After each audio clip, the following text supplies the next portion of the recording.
رہا ہے. آپ کا اخلاق تو ماشاءاللہ اچھا ہے. جب اخلاق گندا ہو جائے تو سمجھ لو یہ پیچھے سے کڑی آ رہی. اخلاق کیوں گندا ہوا؟ وجہ یہ ہے کہ رحمت اس سے چھین لی گئی. رحمت اس سے، پھر ہم آگے آخر سے پیچھے آئیں گے. جب بدخلق اور سخت مزاج ہو گیا تو پھر اسلام کا قلادہ، اسلام کا پٹا اس سے اتار لیا جائے گا. اسلام کا پٹا اس سے اتار لیا جائے گا. اب وہ یہودی والے کام کرے، نصرانی والے کام کرے، اس کو مزہ آئے گا یہود و نصارہ کے کاموں میں.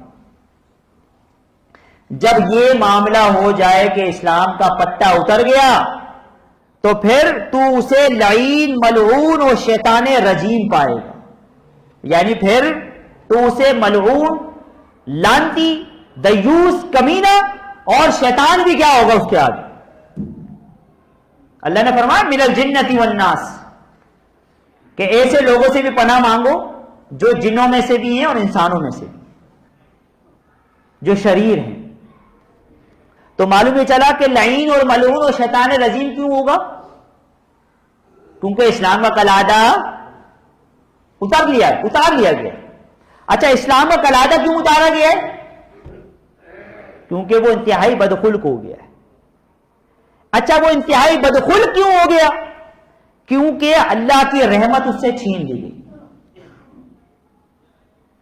ان رحمت اللہ قریب من المحسنین، رحمت محسنین کے ساتھ ہوتی ہے. رحمت محسنین کے ساتھ ہوتی ہے. کہتے ہیں نا کہ ان کے ساتھ لگ جائیں رحمت بھی آ جائے.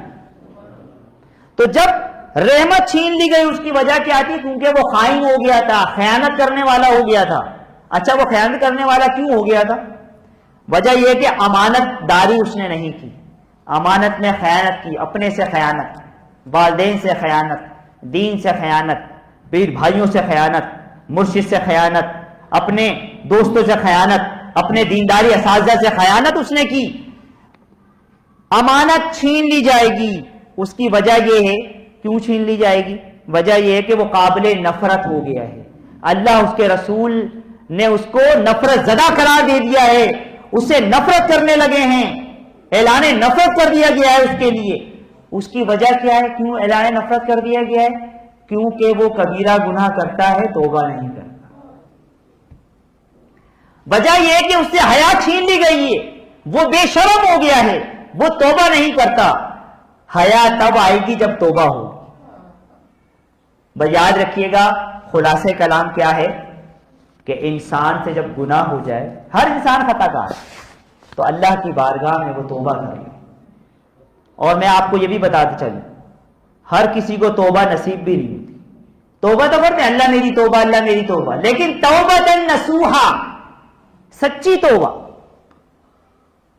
حضور قبلہ عالم جب گفتگو فرماتے ہیں، آپ کا انداز بیان آپ نے دیکھا، کئیوں کا بیان دیکھا ہوگا، لیکن حضرت والا گفتگو ایسی فرما رہے ہوتے ہیں، قربان جائے گفتے اللہ بغت، اگرچہ حلقوم میں عبداللہ بغت. منار کیا فرماتے ہیں کہ جب اللہ والے گفتگو کر رہے ہوتے ہیں تو حلق تو ان کا ہوتا ہے لیکن نکارہ خدا ہوتا، اللہ کی گفتگو ہوتی ہے. اس کی وجہ یہ ہے کہ بات جو دل سے نکلتی ہے اثر رکھتی ہے، پر نہیں طاقت ہے پرواز مگر رکھتی. اللہ تعالی ہمیں ایسے اللہ والوں سے، ایسے ولیوں سے نفی رکھے، جوڑے رکھے کہ جن کی صحبت میں رہنے سے ایمان سلامت رہتا ہے، جن کی صحبت میں رہنے سے تقوی سلامت رہتا ہے. اس کی وجہ یہ کونوا مع الصادقین، ہو جاؤ سچوں کے ساتھ. صادقین کے لفظ جو آیا قرآن میں، حق نے فرمایا اپنی ولیوں کی شان میں، ان کی صحبت مردہ کو زندہ کرے، زندہ ایسا ہو کہ پھر ہرگز نہ مرے. اگر تمہیں ملے صفت کا گدا تو دل و جان سے ہو تو اس پر فدا. اللہ تعالی ہمیں حضور قبلہ عالم سے نصیب فرمائے، اپنے ولیوں کا خادم بنائے، دین کا خادم بنائے اور سچی توبہ کرنے والا بنائے. وما علیہ الا البلاغ المبین.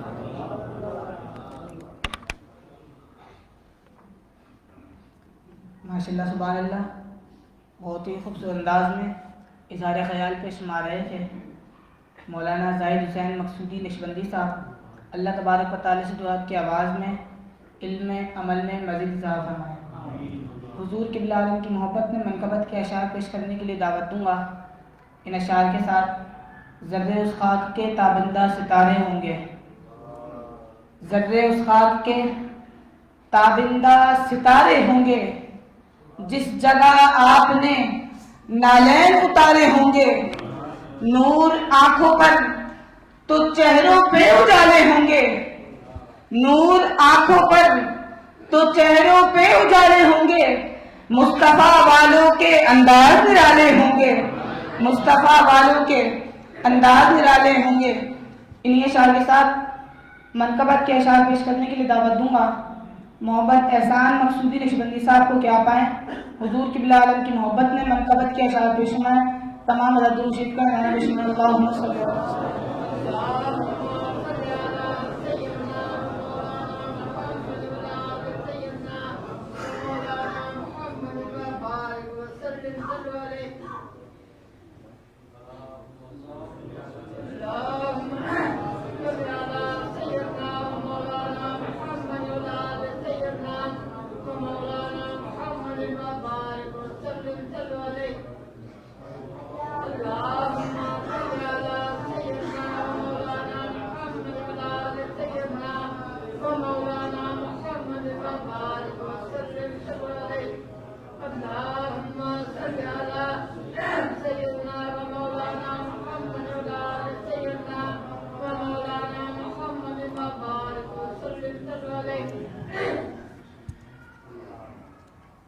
درود پاک اللہ صلی اللہ علیہ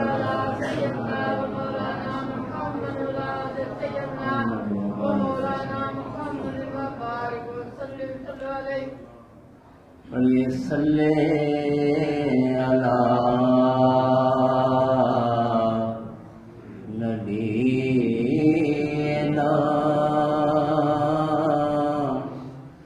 صلی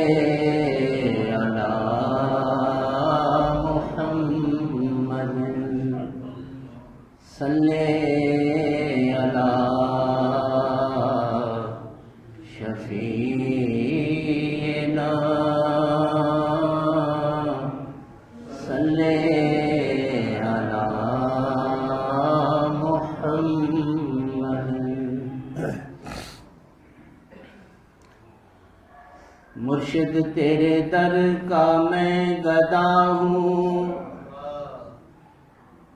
تیرا آستان سخی ہے،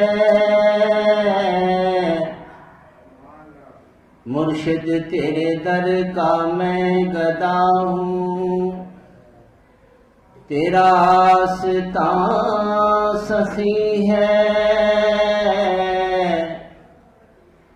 میری زندگی کا حاصل تیرے در کی حاضری ہے، مرشد تیرے آئے ہیں دیوانے،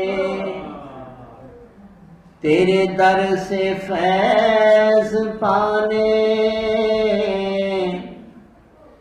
مرشد تیرے آئے ہیں دیوانے، تیرے در سے فیض پانے، جھولی سب کی آج بھر دو، تیرے در پہ کیا کمی ہے۔ پڑھیے صلی علی نبینا صلی علی محمد۔ میرا سائیں آیا تو دل جگمگایا، میرا سائیں آیا تو دل جگمگایا، انہیں دیکھ کر مجھ کو رب یاد آیا، میرا سائیں آیا تو دل جگمگایا، میرے سائیں کی ہم سب پہ نظر ہے، ہمارے دلوں کی ان کو خبر ہے کہ ان پر نبی کے کرم کا ہے سایہ، کہ ان پر نبی کے کرم کا ہے سایہ، انہیں دیکھ کر ہم کو رب یاد آیا، میرا سائیں آیا تو دل جگمگایا، تیرے نام کی سائیں دھوم مچی ہے، زمانے کے ولیوں کی شان یہی ہے کہ تو نے کسی کا دل نہ دکھایا، کہ تو نے کسی کا دل نہ دکھایا،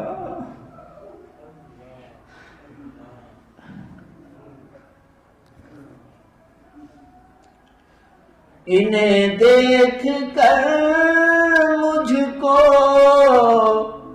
رب یاد آیا، میرا سائیں آیا تو دل جگمگایا، میرے سونے سائیں کی ذرا شان دیکھو، امیری میں بھی کر رہے ہیں فقیری، کہ راہ خدا میں کیا نہ لٹایا، کہ راہ خدا میں کیا نہ لٹایا، انہیں دیکھ کر مجھ کو رب یاد آیا، میرے سونے سائیں کے در کی فقیری ہے دونوں جہاں کی فقیر و امیری، کہ ان جیسا مرشد کہیں پہ نہ پایا، کہ ان جیسا مرشد کہیں پہ نہ پایا، انہیں دیکھ کر مجھ کو رب یاد آیا، میرے دادا مرشد حضرت سونا سائی رحمۃ اللہ علیہ میرے مرشد کریم کی شان میں کیا فرماتے ہیں،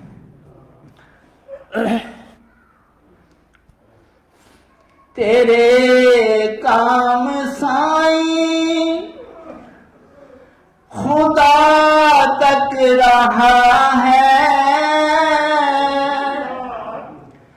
تیرے دل کی آواز بھی سن رہا ہے، کہ گھر تیرا جنت میں رب نے بنایا، کہ گھر تیرا جنت میں رب نے بنایا، انہیں دیکھ کر مجھ کو رب یاد آیا، میرے سونے سائیں کی شان نرالی، کہ ہم سب ہیں ان کے در کے سوالی، میرے سونے سائیں کی شان نرالی، کہ ہم سب ہیں ان کے در کے سوالی، تیرے در سے ہم نے بڑا فیض پایا، تیرے در سے ہم نے بڑا فیض پایا، انہیں دیکھ کر مجھ کو رب یاد آیا، میرا سائیں آیا تو دل جگمگایا۔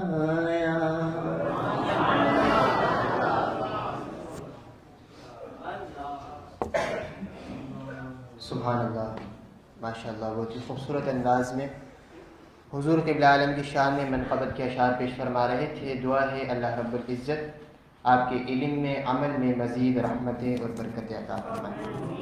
یہ چند اعلانات ہیں، تمام دوست سماعت فرما لیں۔ ماہانہ مرکزی اجتماع جو ہر ماہانہ مرکز پر منعقد ہوتا ہے، تو اگلا ماہانہ مرکزی اجتماع 14 جنوری بروز جمعۃ المبارک، 14 جنوری بروز جمعۃ المبارک 2022 موضوع بسلسلہ مشائخ نقشبند منعقد کیا جا رہا ہے۔ تو تمام دوستوں سے گزارش ہے اس کی بھرپور دعوت دیں، اس کے حوالے سے اپنے ٹاؤنز میں پروگرامات رکھیں اور لوگوں کی دوستوں سے جو ہے ذہن سازی کریں اور زیادہ سے زیادہ دوست اس میں شرکت کریں، اس کی دعوت ہے۔ دوسرا اعلان یہ ہے کہ اسلامی روحانی مشن کا 2 روزہ صوبائی سالانہ اجتماع 5 اور 6 مارچ بروز ہفتہ اور اتوار منعقد کیا جا رہا ہے۔ بروز ہفتہ اتوار 5 اور 6 مارچ سے منعقد کیا جا رہا ہے۔ تو اس کے حوالے سے تمام دوستوں سے درخواست ہے، قافلوں کے حوالے سے تمام دوستوں کی ذہن سازی کریں تاکہ زیادہ سے زیادہ دوست یہاں سے جو ہے اجتماع میں شرکت کر سکیں، اسی لیے پہلے سے بتا دیا گیا ہے تاکہ تمام دوست اس کے حوالے سے تیاری کر لیں۔ اس کے علاوہ آج جو ہے حضور قبلہ عالم کے بیان کے بعد ایک خصوصی میٹنگ رکھی گئی ہے۔ اس کے حوالے سے تمام ٹاؤنز کے امیر تبلیغ حضرات، تمام ٹاؤنز کے روابط بین المسلمین حضرات اور تمام ٹاؤنز کے مبلغین و اجتماع حضرات اور مبلغین اور علماء اکرام، تمام دوستوں سے گزارش ہے کہ حضور قبلہ عالم کے بیان کے بعد 2nd فلور پر میٹنگ روم ہے، تمام دوست وہاں پر تشریف لے آئیں۔ تبلیغی سرگرمیوں کے حوالے سے یہ میٹنگ رکھی گئی ہے۔ اللہ رب العزت سے دعا ہے کہ اللہ رب العزت ہمیں دین کے کاموں میں بڑھ چڑھ کر حصہ لینے کی توفیق عطا فرمائے۔ اللہ رب العزت ہمارا یہاں بیٹھنا سننا اپنی بارگاہ عالیہ میں قبول و منظور فرمائے۔ اسی کے ساتھ بلا تاخیر میں بیان دل نواز دوں گا اپنے مرشد کریم کو کہ آپ اپنے بیان دل نواز سے ہم تمام قلوب مستفید فرمائیں۔ تمام حضرات بہادر حکومت تشریف فرما اور درود شریف کا پیش فرمائیں۔